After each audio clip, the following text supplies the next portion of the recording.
ನಮಸ್ಕಾರ ಎಲ್ಲರಿಗೂ, welcome back to my channel. ಇವತ್ತು ನಾನು ನಿಮಗೆ ಬದನೆಕಾಯಿ ಎಣ್ಣೆಗಾಯಿ ಹೇಗೆ ಮಾಡೋದು ಅಂತ ತೋರಿಸ್ತೀನಿ. ಅದಕ್ಕೂ ಮುಂಚೆ ನನ್ನ ಚಾನಲ್ನ ಪ್ಲೀಸ್ ಸಬ್ಸ್ಕ್ರೈಬ್ ಮಾಡ್ಕೊಂಡು ನೋಡಿ. ಓಕೆ, ಮಾಡ್ಕೊಳ್ರಿ ತಾನೆ ಎಲ್ಲರೂ. ಓಕೆ, ಈಗ ಹೇಗೆ ಮಾಡೋದು ಅಂತ ನೋಡೋಣ ಬನ್ನಿ.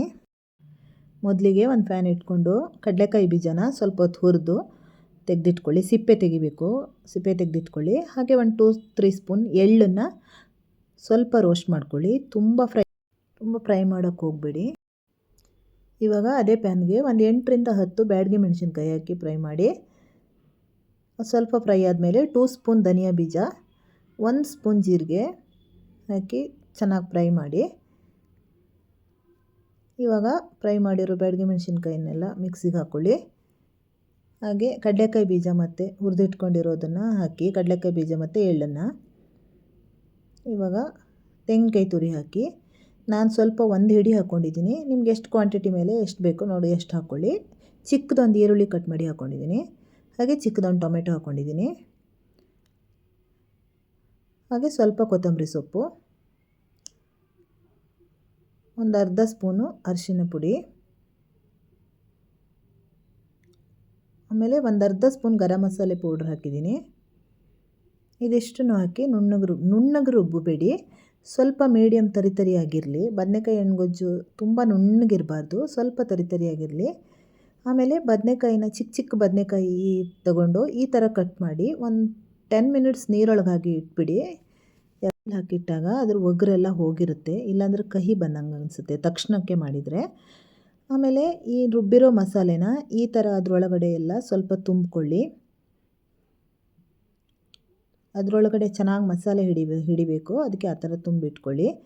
ಇವಾಗ ಒಂದು ಫ್ಯಾನ್ ಇಟ್ಕೊಂಡು ಎಣ್ಣೆ ಹಾಕಿ. ಎಣ್ಣೆ ಸ್ವಲ್ಪ ಜಾಸ್ತಿ ಬೇಕಾಗುತ್ತೆ ಇದಕ್ಕೆ, ಬದನೆಕಾಯಿ ಎಣ್ಣೆಗಾಯಿ ಅಂತಲೇ ಕರೀತಾರಲ್ವ. ಆಮೇಲೆ ಜೀರಿಗೆ ಹಾಕಿಬಿಟ್ಟು ಈರುಳ್ಳಿ ಹಾಕಿ ಚೆನ್ನಾಗಿ ಫ್ರೈ ಮಾಡಿ, ಕರಿಬೇವು ಹಾಕಿ. ಇವಾಗ ಬದನೆಕಾಯಿಗೆ ಮಸಾಲೆ ತುಂಬಿ ಇಟ್ಕೊಂಡಿದ್ದೀವಲ್ಲ ಅದನ್ನು ಹಾಕಿಬಿಟ್ಟು ಒಂದು 2 ನಿಮಿಷ ಫ್ರೈ ಮಾಡಿ. ಹಾಗೆ ಸ್ವಲ್ಪ ಒಂದು ಅರ್ಧ ಸ್ಪೂನ್ ಉಪ್ಪು ಹಾಕಿ ಮುಚ್ಚಿ ಇಟ್ಬಿಡಿ. ಅದು ಎಣ್ಣೆಯಲ್ಲೇ, ನೀರೇನು ಹಾಕೋಕ್ಕೆ ಹೋಗ್ಬಿಡಿ, ಅದರಲ್ಲೇ ಬೇಯಬೇಕು ಬದನೆಕಾಯಿ. ಒಂದು 2 ಮಿನಿಟ್ಸ್ ಬೆಂದಾದಮೇಲೆ ಮಧ್ಯೆ ಓಪನ್ ಮಾಡಿ ನೋಡ್ತಾ ಇರಿ.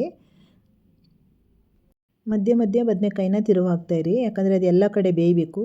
ಯಾಕಂದರೆ ಫುಲ್ ಹೋಲ್ ಬದನೆಕಾಯಿ ಹಾಕಿರ್ತೀವಲ್ವ ಅದಕ್ಕೆ. ಆಮೇಲೆ ಒಂದು 10 ಮಿನಿಟ್ಸ್ ಬೆಂದಾದಮೇಲೆ ಈ ಉಳಿದಿರೋ ಮಸಾಲೆ ಎಲ್ಲ ಪೂರ್ತಿ ಹಾಕಿ. ಆಮೇಲೆ ಹುಣಸೆಹಣ್ಣೆ ರಸ ಹಾಕಿ. ಆಮೇಲೆ ಒಂದು ಚಿಕ್ಕ ತುಂಡು ಬೆಲ್ಲ ಹಾಕಿ.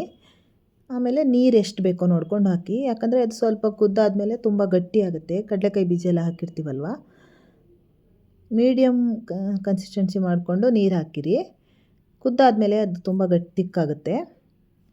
ಮುಚ್ಚಿ ಇಟ್ಬಿಡಿ. ಉಪ್ಪು ಎಷ್ಟು ಬೇಕೋ ನೋಡಿಕೊಂಡು ಹಾಕಿ ಮುಚ್ಚಿ ಇಟ್ಟು 2 ಮಿನಿಟ್ಸಿಗೆ ಓಪನ್ ಮಾಡಿ ಚೆನ್ನಾಗಿ ಬೇಯಿಸಬೇಕು ಬದನೆಕಾಯಿನ. ನೋಡ್ತಾ ಇರಿ. ಒಂದು 10 ಮಿನಿಟ್ಸ್ ಚೆನ್ನಾಗಿ ಬೆಂದಾದಮೇಲೆ ಇಷ್ಟು ಗಟ್ಟಿಯಾಗಿ ಆಯಿಲೆಲ್ಲ ಬಿಟ್ಕೊಳ್ಳುತ್ತೆ. ಅಲ್ಲಿ ತನಕ ಬೇಯಿಸಬೇಕು. ಒಂದು 10-15 ಮಿನಿಟ್ಸೇ ಬೇಯಿಸಬೇಕು, ಯಾಕಂದರೆ ಬದನೆಕಾಯಿ ಬೆಂದು ತುಂಬ ಸಾಫ್ಟ್ ಆಗಬೇಕು, ಆವಾಗ ಚೆನ್ನಾಗಿರುತ್ತೆ.